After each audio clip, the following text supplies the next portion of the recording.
Сәлем достар, микрофонда мен Ильяс Байсейіт, бұл информатикаға каналы. Бүгінгі біздің қарастыратын тақырыбымыз 3-2 тіл алфавиті және синтаксис. Жалпы біз бүгінгі сабақта Python тілінің алфавитімен және синтаксисімен таныс болатын боламыз. Сабақты бастамас бұрын біз өткен сабаққа көз жүгіртсек, өткен сабақта өткен болатын болсақ, бізде яғни нәтижелерін сұрап жатыр. Print 11 көбейту 7 бізде 77-ні береді, ал бізде 15 көбейту 3 қосылған 15, ол бізде 15-ке көбейтетін болсақ 3-ті 45, 45-ке 15 қосатын болсақ, ал біз мына жерде форма болады. Мына жерде болса бізде print форма осындай сөз шығады. Просто бұл print сөзі мына жерде 12 мен 14 қосылады, ал мына жерде болса 26 болады. Себебі мына жерде бұны сөз ретінде көріп тұр, ал мына жерде математикалық яғни сан ретінде көріп тұр. Және осылайдан. Және де бүгін біздің тақырыбымыз тіл алфавиті. Жалпы осы жерде айнымалы деген сөзбен таныс боламыз. Айнымалы дегеніміз негізінде аты және типі бар шама деп аталады. Бізде кез келген тілді негізінде үйрену алфавитінен басталады. Ең алдымен мысалы ағылшын тілін үйренеміз десе, қазақ тілін үйренеміз десе, ең бірінші оның алфавитімен бастайсыздар. Сіздер ең алдымен оның алфавитін білесіздер, одан кейін яғни синтаксистік ережелері, кейіннен морфологиялық, одан кейін олардың үндестік заңдарын, яғни фразеологизм, кейін солай бердің келе сіздер углубляться. Ал пока емес, бізге ең кемінде қандай алфавиттерді біз жазуымыз керек, біз содан бастайтын боламыз. Және де алфавитті қалай дұрыс жазу керек, біз міндетті түрде содан бастаймыз. Ең бірінші бізде латын тілінің алфавиттері үлкен және кіші әріптерді, значит үлкен және кіші алфавиттер деген сөз A, B, C ден бастап X, Y, Z-ке дейін, значит 26 әріп қосылған тоже 26 әріп. Және мына жерде араб цифралары 0-ден бастап 9-ға дейін, арифметикалық амалдардың таңбалары плюс, минус, көбейту, бөлу деген сияқты, одан кейін for, if, class, def, print, input және тағы басқаларды қолдану. Келесі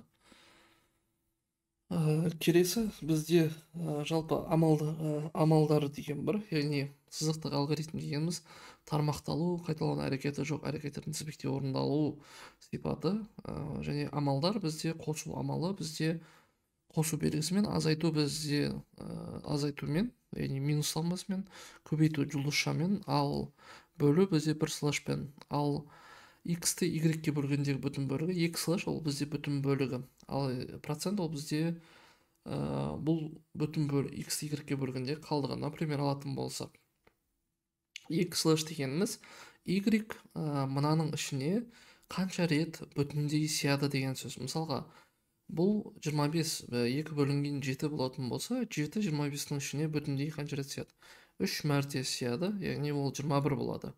Ал остаткысы, яғни 7-ні мысалға қалдық дегеніміз, осы 7-ні 25-дің ішіне толықтай, яғни бүтіндей сыйғызғаннан кейін қанша ол артық болып қалады деген сөз.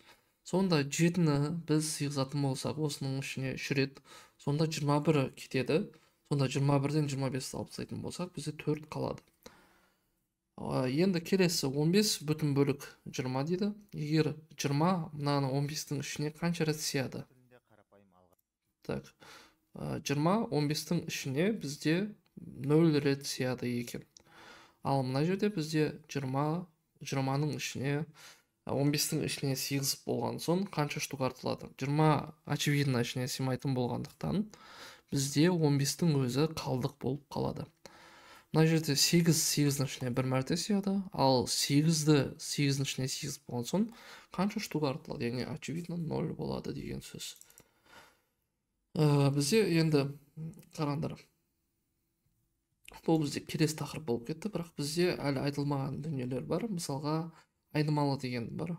Жалпы айнымалы дегеніміз ол бізде мәні мен типі бар шама деп айтқан болады. Например, a тең 5 болатын болса, значит, оның мәні 5-ке тең, ал типі болса int болады. Int дегеніміз бүтін сан деген мағынаны береді. Ал оны, яғни а дегеніміз бұл бізде айнымалының атауы. Оны идентификатор деп атайды. Идентификатор дегеніміз, яғни бұл бізде яғни оның атауы деген сөз, яғни оның аты деген мағынаны береді. Яғни атын біз бағанағы алфавиттегі әріптермен белгілей берсек болады деген сөз. Бізде мына жерде тіл алфавиті, синтаксисті, латын тіл алфавиті. И синтаксисті бізде айтылған, мына қараңыздар, жолдың соңына нүктелі өтір қойылмайды дейді. Мынау нүктелі өтір қойылмайды дейді. Яғни итакта жолдың аяқталғанын біз білдірту үшін нүктелі өтір қояды екенбіз. Операторлық жақша қойылмайды. Оның орнына бос табуляция символы дейді. Табуляция дегеніміз бізде таптың орнына бізде 4 пробел. Жаңа жолға көшу таңбасы. Программа төлеген синтаксис программа жазылып табылған. Мынау бізде бос программа. Яғни тор бізде комментарий ретінде қолданылады. Айнымалылар, одан кейін келесі. Так, программа нәтижесінде экранға шығатын апостроф қолдануға болады дейді. Бұл бізде тағы да бір алфавиттің несі, синтаксисі. Так, келесі мына жерде айтқан. Міне, жолдың соңы нұсқалықтың соңы болып табылады. Нүктелі өтір қажет емес. Салынған нұсқалық бойынша шамасы шегіңіз кеткен ең бастысы бір салынған блоктың ішіне шегіңіз бірдей болады. 4 бос орын. Оны біз 7-ші класста сіздер таныс боласыздар. Яғни табуляция деген, яғни бір ішкі кодтарға, яғни ішкі шегініс дейді, ішкі блоктарға бізде 4 пробел пайдаланатын боламыз. Так, Python тілінде әртүрлі әрекеттерді орындау үшін операторлар қолданылады дейді. Ал оператор дегеніміз бұл Python'ды орындайтын нұсқаулық амалдар дейді. Сонда бізде ал қосылатын оператор бар, азайтылатын, көбейту бөлу және одан бөлек бүтін бөлік және қалдығы деген бар екен. Бізде онымен таныс болдық. Және келесі біздің танысатын біздегі тағы да бір қызықты функция ол бізде input. Input функциясы бұл пернетақтадан деректерді енгізу үшін кірістірілген функция. Ал int бұл бізде функцияның мәтіні бүтін санға түрлендіреді. Мысалға айтайық. Сонда бізде мысалға былайдан алсақ болады. Бізде a тең мысалға input дейтін болсақ, и print a дейтін болсақ, бізге сол санды жазған нәрсемізді шығарып береді. Например, қызықты сабақ деп мысалға, қызықты сабақты шығарып береді. Или болмаса мына жерге біз өзімізге мына жерге комментарий қалдырып кетсек болады. Аны енгіз деп мысалға енгіз деп өзімізге комментарий қалдырсақ та болады. Ол кезде бізде просто нені енгізіп жатқанымызды біз түсінеміз. Яғни бізде четко шығады. Аны бізде енгіз деп тұр. 5 дейтін болсақ, яғни 5 шығады. И ең қызығы бұл жерде қазіргі кезде бұның типі бізде осы жерде қазір келесі сабаққа тоқтала салайын, яғни type деп ала салайын. Бұның типі бізде қазір 5 дейтін болса, типі str. Str дегеніміз жол деген мағынаны береді. Ал жол бізде бұны int-қа түрлендіретін болсақ, бізде бұның типі сан болады екен. Мысалға осыны алайық. И осы жерге, мына жерге бұны берейін. Мына жерге тоже бұны енгіз дейін. Егер де мұны қазір int-тері болмайтын болса, қараңыздар. Мына print a плюс b дейтін болсам, аны енгіз 12, мынаны 14. Екеуін қосатын болсам 1214 болып кетті. Яғни мынаны бір сөз ретінде көріп тұрды. Ал оны ондай болмау үшін бізге int деген функция көмектеседі. Int бұл бізге берілген санды, яғни жолдағы санды бүтін сан ретінде түрлендіріп береді. Сонымен сол кезде бізде кәдімгі математикалық амал ретінде қолданылады. 12-14 бізде 26-на беріп отыр. Бар болғаны int деген сөздің көмегімен. Алдағы сабақтарда біз олмен таныс боламыз, в принципе. Так, аны енгіз, қосынды абы. Так, в принципе, осы. Одан кейін Алматының есептеріне біз... Бізде қызықты нәрсе бар. мысалға айтатын болсақ, мына жерде меншіктеу деген бар. Меншіктеу дегеніміз айнымалыға жаңа мән жүктеу деген. Меншіктеу бізде теңнің көмегімен жүріп отыр. Мысалға айтайық, а тең болсын 5-ке, а тең болсын 25-ке, а тең болсын 50-ге. И осы жерде print a дейтін болсақ, бұл кезде біздің принттің осы жердегі мәні 50-ге тең болды. Ал мына жерде оның мәні бізде print a-ның мәні осы жерде бізде 25-ке тең. Яғни осы жерде бізде 25-ке тең болған. Ал қазіргі оның мәні егер де сұрайтын болса, бізде қазіргі мәні 50-ге тең болып тұр. Яғни бізде a-ның мәні жаңа мәнге меншіктеліп тұр. Яғни меншіктеу бізде тең операторы арқылы жүзеге асып отыр екен. И принципе осылай.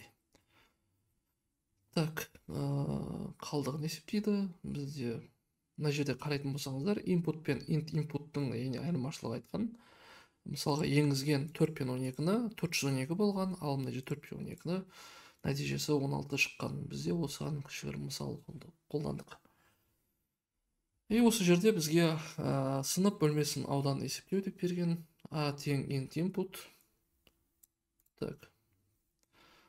Ауданы и периметрі деп берген. Бұл периметрі бізде формула бар. Осы формулаға салған. Және оны салу қиын емес. Принципе былайынан. A тең int input.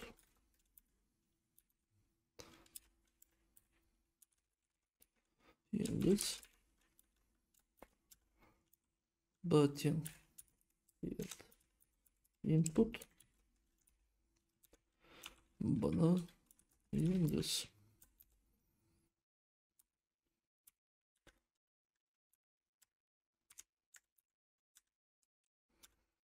И мысалға P тең, бұл бізде A қосылған бұның 2-ге көбейтіндісіне тең мысалға. 2 көбейту A мен бұның көбейтіндісі, ал S тең A көбейтілген бұға. И осы жерде принтімізді мұны. Аудан тең S, ал print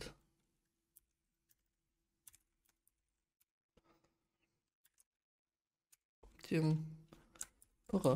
Міндетті түрде, яғни яғни жазылған айнымалылардың арасында, или болмаса операторы сөздердің арасында біз міндетті түрде үтір қоямыз. Үтір ол бізде, яғни осы жерден кейін, сөзден кейін бізде мына жерде параметр ішінде аргумент деп айтайды, яғни параметр мен осы параметрдің арасындағы мынау параметр, мынау екінші параметр ретінде екеуін ажыратып тұр деп айтуға болады.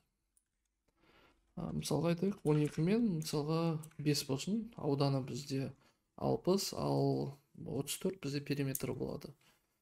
Осында жай ғана өте қарапайым есеп. Екінші бізде цифрларды қосу деген. Цифрларды қосу. 3 таңбалы n саны берілген. N саны берілген осы санның бірінші және соңғы цифрлар жүздігі мен бірлігі деді.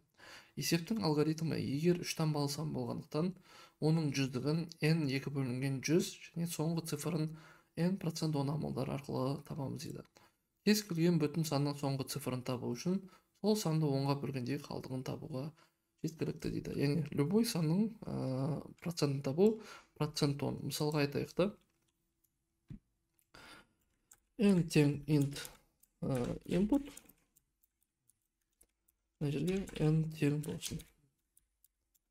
Осы жерде print n% 10.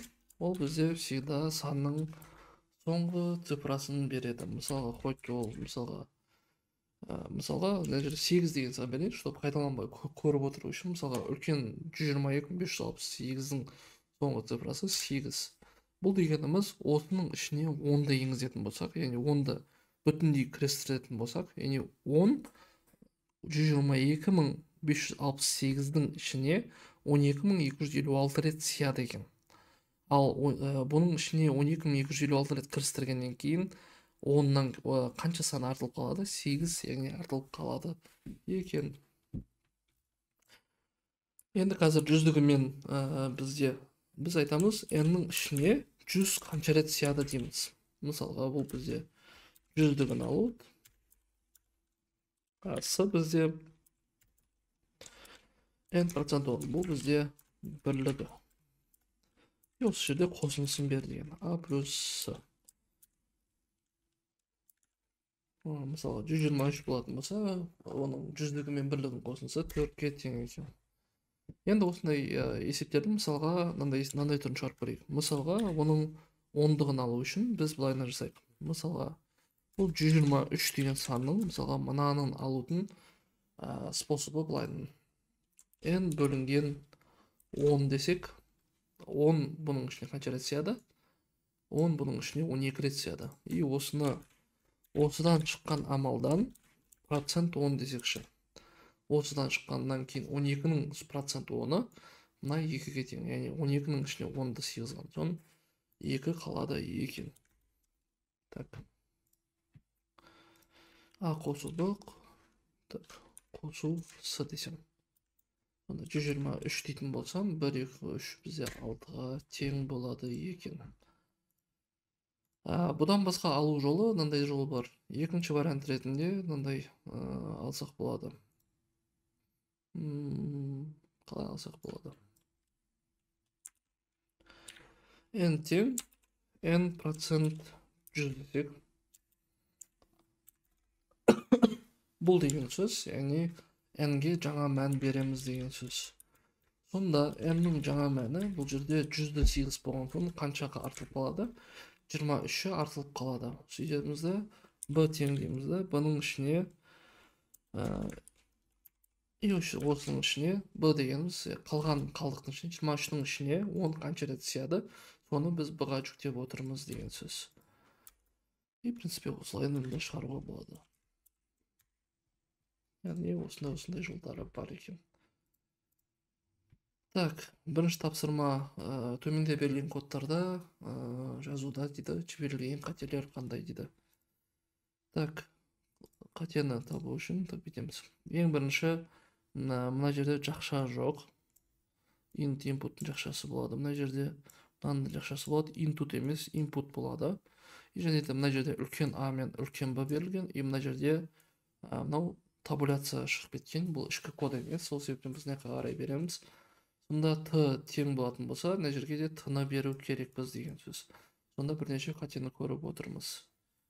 Одан кейін А тең 8 дейді, и Б тең 18. И мына жерде қос нүкте қойып қойған, қос нүкте емес, нүктелі өтір қойылады. Одан кейін С тең А плюс Б дейді. И мына жерде тоже пробел табуляция болып кеткен. И ол болмау керек. И мынау тең деген бізде тең деп емес, мыналайынан жазылады. Так, А тең int input, мына бізде көбейту бізде. Бұлайынан мынандай болады. Оны көбейтеміз, қосамыз Б-ға. И 4AB дегеніміз 4 көбейту А көбейту Б болады. Потому что бұны Python программалау тілінде бұның көбейту екенін мысалға ол түсінбейді. И мына жерде соответственно мына болады. И print мына жерде тоже болады екен. Және де тағы да маңызды нәрсе, мына жерде Б берілмеген. Яғни int input деп А берілген, Б вообще-то берілмеген. Так, А, Б, С бүтін сандары берілген. Осы сандардың қосындысы мен көбейтіндісінің соңғы цифрларын. Так, А, Б, С бүтін сандары берілген. Осы сандардың қосындысы мен көбейтіндісінің соңғы сандары. Мына көбейткенде 78 шыққан. Одан кейін қосқанда 15 шыққан. Осының соңғы цифрлары, бізде соңғы цифры. Мынау бізде соңғы цифры, осылардың қосындысы 2 мен 5 7-ге тең дейді. Так, в принципе, ол былайынан болады. А тең int input. А тең болады. Мына жерде Б болады. С болады, мына жерде тоже С болады. И мына жерде X1 тең болады. Бұл бізде қосу болсын. Қосу тең болсын. А плюс Б қосу. Көбейту болсын. Тең болсын. А көбейту Б көбейту С. Енді X болсын. Тең болсын. X1% 10 қосылған X2% 10. Яғни осының көбейтіндісі мен қосындысының принципе несін шығарсын. Print. X1. X1. Print бізде X2 және осылардың қосылысын бізге шығарсын. Осы бізде қосылысы шықсын. Сонда 9 4 2 екен. 9 4 2 қосылысы 15 көбейтілсе 72, 2 мен 5-ің қосылысы 7-ге тең екен. Енді келесі тапсырма бізде Айдын, Санжар, Асқар үшеуі балық аулауға барады дейді. Сәйкесінше саны Асқар, Айдын К балық, Санжар Л балық, мынау М балық аулайды дейді. Яғни 8, 7, 11 балық аулайды дейді. Достар аулаған балығын теңдей бөліп алса, олар неше балықтан тиеді? Теңдей бөлсе неше балық тиеді? Және неше балық қалады дейді. Яғни бізде бүтін бөлікпен процент шығады деген сөз. Ол деген бізде ең алдымен бұлардың суммасын біз табу керекпіз. И соны 3-ке бөле саламыз. И 3-ке бөлінген кезде мынау шығады.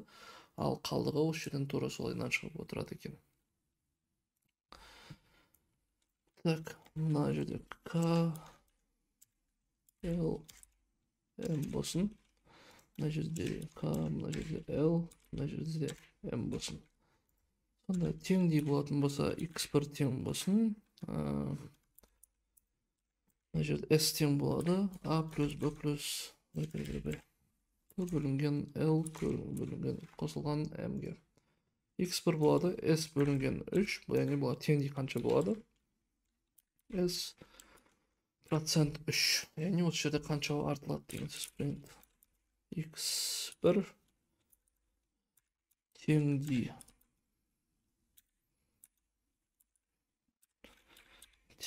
X1 жетті болады, ал қалғаны X2 болсын. 8, 7, 11 теңдей 8, қалғаны 8 болады екен. Осында өте қарапайым есеп тоже. Так.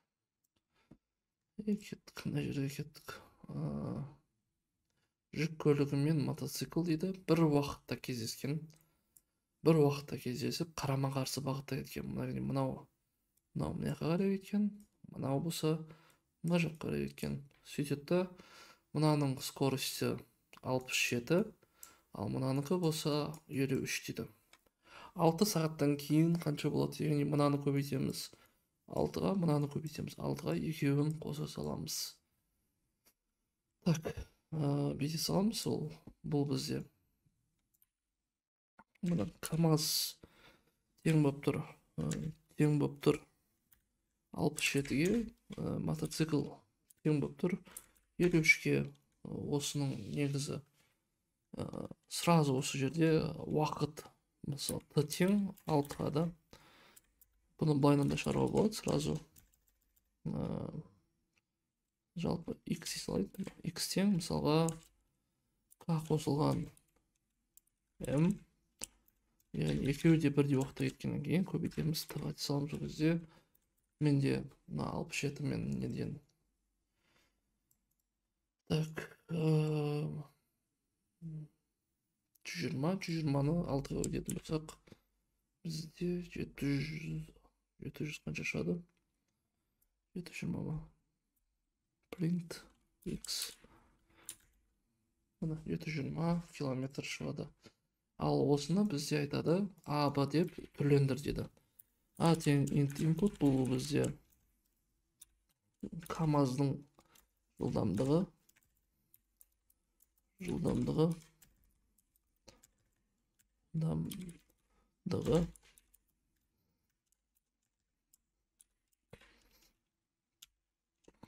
Б тең input, бұл бізде мотоцикл жылдамдығы.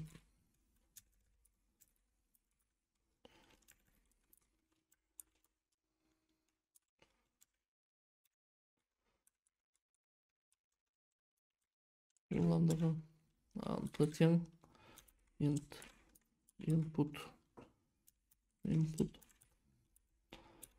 уақыт. Осы жерде, значит, мынайынан болады. А қосылған Б көбейтілген Т болады. Сонда шама жылдамдығы 67, 23 уақыт алды болса бізде 720, мына жерде 67, 53 уақыт 5 болса 600 шығады. Яғни есепті автоматтандыру дегеніміз бізде осы. Яғни осыны бізде автоматтандыр деген, яғни белгісіз айнымалы ретінде. Жалпы бізде осы. Назарларыңызға рахмет. Сау саламатты болыңыздар. Келесі кездескенше.